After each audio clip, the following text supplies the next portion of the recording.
જૂનાગઢ જિલ્લા કોંગ્રેસ પ્રમુખ અમિત પટેલ સામે ગંભીર આક્ષેપ થયા।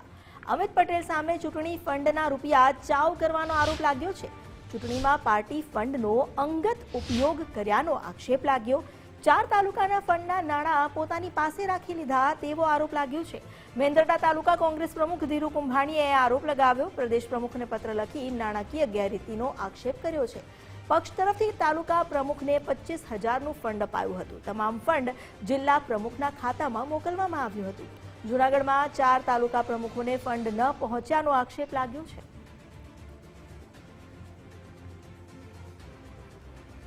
અમિત પટેલ સામે ચૂંટણી ફંડના રૂપિયા ચાવ કરવાનો આરોપ લાગ્યો। જિલ્લા કોંગ્રેસ પ્રમુખ અમિત પટેલ સામે આ ગંભીર આરોપ અન્ય કોઈએ નહીં પરંતુ 4 તાલુકાના ફંડના નાણાં પોતાની પાસે રાખી લીધાનો આરોપ મેંદરડા તાલુકા કોંગ્રેસ પ્રમુખ ધીરુ કુંભાણીએ કર્યો છે। પ્રદેશ પ્રમુખને પત્ર લખીને તેમણે નાણાકીય ગેરરીતિને લઈને રજૂઆત પણ કરી છે। પક્ષ તરફથી તાલુકા પ્રમુખોને 25,000નું ફંડ આપવામાં આવ્યું હતું। જો કે આ ફંડના વિતરણ માટેની જવાબદારી જિલ્લા પ્રમુખના હસ્તે હતી। આખી જે રકમ છે ફંડની તે જિલ્લા પ્રમુખના ખાતામાં મોકલવામાં આવી હતી અને ત્યારબાદ તેનું તાલુકા પ્રમુખોને વહેંચણી કરવાની હતી। જો કે જૂનાગઢમાં 4 તાલુકા પ્રમુખોને ફંડ ન પહોંચ્યાનો આરોપ છે। અમારી સાથે ખુદ અમિતભાઈ જોડાયા છે, તેમની પાસેથી તેમનો જવાબ સાંભળીએ। અમિતભાઈ, જે આરોપ આપની પર લાગ્યો છે ખૂબ ગંભીર છે કે ચૂંટણી ફંડના રૂપિયા ચાવ કરવાનો આરોપ છે। આપનું શું સ્પષ્ટીકરણ છે? આ આરોપ કેટલા સાચા, શું આમાં વાસ્તવિકતા? તો એકદમ પાયા વિહોણા આક્ષેપ કરવામાં આવ્યા છે। મેંદરડા તાલુકા પ્રમુખનું અમારે પદ ત્યાં ખાલી હતું અને ત્યાં અમે જોલિતભાઈ બુધાને હમણાં ચૂંટણી પછી પ્રમુખ તરીકે નિમણૂક કરવામાં આવી। તે માજી પ્રમુખને ગમ્યું નથી અને માજી પ્રમુખના એકાઉન્ટમાં ઓનલાઈન પેમેન્ટ નાખેલું છે। એનું વાઉચર પણ હું તમને હમણાં દેતા હોય તો મીડિયાના માધ્યમથી મોકલાવું છું। જી, એટલે આપનું એવું કહેવું છે કે આ ધીરુ કુંભાણીએ જે આરોપ લગાવ્યો છે તો ધીરુભાઈએ શા માટે પણ આપની પર આ આરોપ લગાવ્યો અને એમણે એકલું એક નહીં પરંતુ 4 તાલુકા માટે આ વાત કરી છે? નહીં, મારી વાત સાંભળો। જે તાલુકામાં પ્રમુખ જ નિમણૂક નહોતા થયેલા, બરોબર, અને જે પાર્ટી ફંડ જે આપવામાં આવ્યું એ ઓનલાઈન પાર્ટી ફંડ એનામાં મેં ટ્રાન્સફર કરાવવામાં આવ્યું છે। તો પછી પણ આ આરોપ શા માટે લગાવવામાં આવ્યા? જો આપે એને પોતે રાગદ્વેષની ભાવના રાખીને કહેવાય ને બદનામ કરવાના ઈરાદે આ વસ્તુ થઈ રહી છે। પાર્ટીને નુકસાની કરવાની વાત કરે છે, એ યોગ્ય નથી અને એના વિરુદ્ધમાં શિક્ષાત્મક પગલાં પણ લેવામાં આવશે। પરંતુ એમણે સીધી ઉપર પણ રજૂઆત કરવાની વાત કરી, તો આપ જે કહી રહ્યા છો કે પક્ષને નુકસાન કરવા માટે ઓનલાઈન પેમેન્ટમાં એ એકાઉન્ટમાં જમા થયું હોય એ તો પ્રૂફ સાબિત થઈ જાય ને? બિલકુલ સાબિત થઈ જાય, એટલા માટે જ કહું છું જો આપની પાસે પુરાવા છે તો પછી તેઓ પણ આગળ કેમ વાત કરી રહ્યા છે? આપની સાથે પણ વાત કરીએ, આપ જોડાયેલા રહેજો। અમારી સાથે ખુદ ધીરુભાઈ પણ જોડાયા છે। ધીરુભાઈ, આપે જે આરોપ લગાવ્યો છે અમિતભાઈ પર, અમિતભાઈ એને નકારી રહ્યા છે ને કહી પણ રહ્યા છે કે એમની પાસે ઓનલાઈન ટ્રાન્સફરના વાઉચર પણ છે। આપે શા માટે આક્ષેપ કર્યો? એની કોપી મોકલે મને, એની પાસે મને પૈસા ચૂકવા હોય અથવા તો બીજાને ચૂકવા હોય એવી કોપી માંગો, મારું વાઉચર બતાવે। પણ એ તો કહી રહ્યા છે ધીરુભાઈ એ તો કહી રહ્યા છે અમિતભાઈ કે એમની પાસે વાઉચર છે, રજૂ પણ કરવા તૈયાર છે। અને ધીરુભાઈની સહી વાળું નહીં હશે તો કદાચ ખોટી સહી હશે, બાકી મને પૈસા મળ્યા નથી અને આ પ્રકરણ છેલ્લા 15 દિવસથી ચાલે છે। અમિતભાઈ, ધીરુભાઈ એવું કહી રહ્યા છે કે એમને તો રૂપિયા મળ્યા નથી।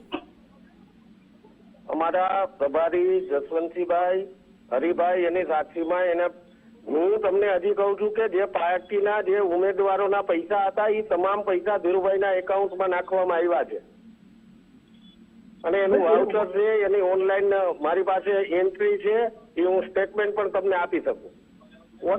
ઓનલાઈન મારે પાર્ટીનું હિત વિચારવાનું હોય એટલા માટે મારે આ મુદ્દાને કઈ ચગવવાની વાત નથી। ધીરુભાઈ, ઓનલાઈન ટ્રાન્ઝેક્શન કરવામાં આવ્યું છે તો આપ શા માટે આરોપ લગાવી રહ્યા છો? હાજી, ઉમેદવારોને ચૂકવવા અમેનો કોઈ મારો વિવાદ જ નથી। મારો વિવાદ સંગઠનના પ્રમુખોને જે પૈસા ચૂકવવા, સંગઠનમાં ધીરુભાઈ તમે પ્રમુખ છો જ નહીં, હતા જ નહીં। હું તેથી પ્રમુખ હતો કે નહીં ચૂંટણી વખતે? નહીં. તાલુકા પ્રમુખના 4 પદો અમારા ખાલી પડ્યા છે. વિસાવદર, મેંદરડા, જુનાગઢ ગ્રામ્ય અને ભેસાણ.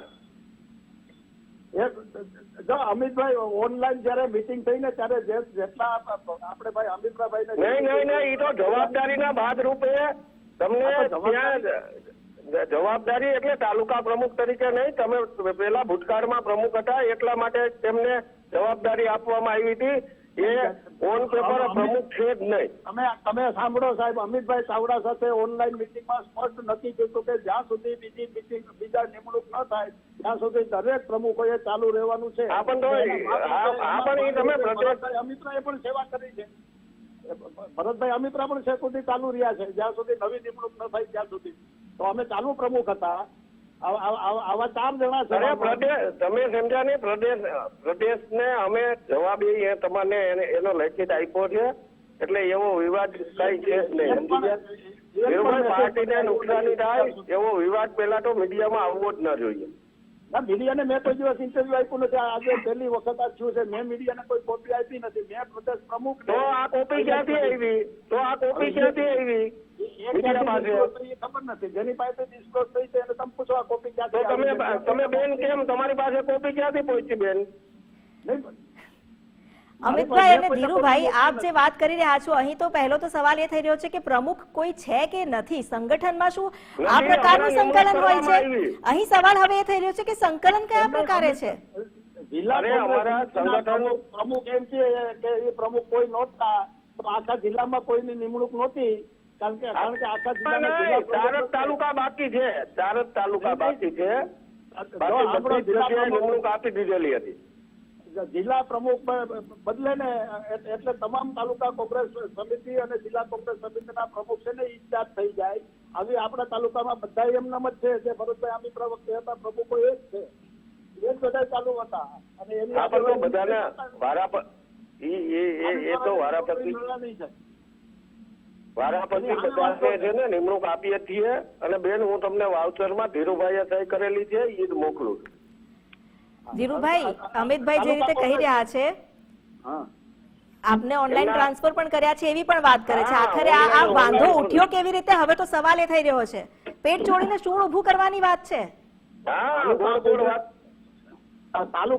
વાત કરવા કરતા સ્પષ્ટ હું જે વાત કરું ને બેન, એ મીડિયાના માધ્યમથી બરોબર સત્યની વાત જ કરવી જોઈએ. જૂઠું બોલવાનો કોઈ પ્રશ્ન જ નથી. એટલે ધીરુભાઈ, આપ જૂઠું બોલી રહ્યા છો? હું 1990 થી પાર્ટીનો કાર્યકર છું. અરે ધીરુભાઈ, એમ નહીં, તમારી વિરુદ્ધ ગમે એટલી ફરિયાદો આવે છે. એ પાર્ટીનો મામલો છે ને. પાર્ટીના અંદર પાર્ટીના શિસ્તમાં રહીને વાત કરવાની હોય છે, મીડિયામાં નથી હોતી. નહીં, આમાં મીડિયામાં તો મીડિયામાં મેં 5 જગ્યાએ કોપી મોકલી છે, સિવાય કે કોપી મોકલી નથી. તો મીડિયામાં કોપી ક્યાંથી આવે? 3 પ્રભારીઓ, એ મારો વિષય નથી ક્યાંથી આવી. પ્રદેશ પ્રમુખ અને 3 આપણા પ્રભારીઓ. તમે જિલ્લા કાર્યાલયને કોપી આપવી જોઈએ. અમિતભાઈ, ધીરુભાઈ, આપ બંને અમારી સાથે જોડાયા, આપનો આભાર. અહીં ચૂંટણીમાં પાર્ટી ફંડને લઈને જે બંને આગેવાનો બાખડી પડ્યા છે, પરંતુ સવાલ તો એ પણ થઈ રહ્યો છે, કારણ કે એક તરફથી એવું કહેવામાં આવ્યું છે કે કોઈ પ્રમુખ હતા નહીં, બીજી તરફ કહેવામાં આવી રહ્યું છે કે અમે પ્રમુખ છીએ. સંકલનનો અભાવ છે કે શું, એ પણ સવાલ થઈ રહ્યો છે.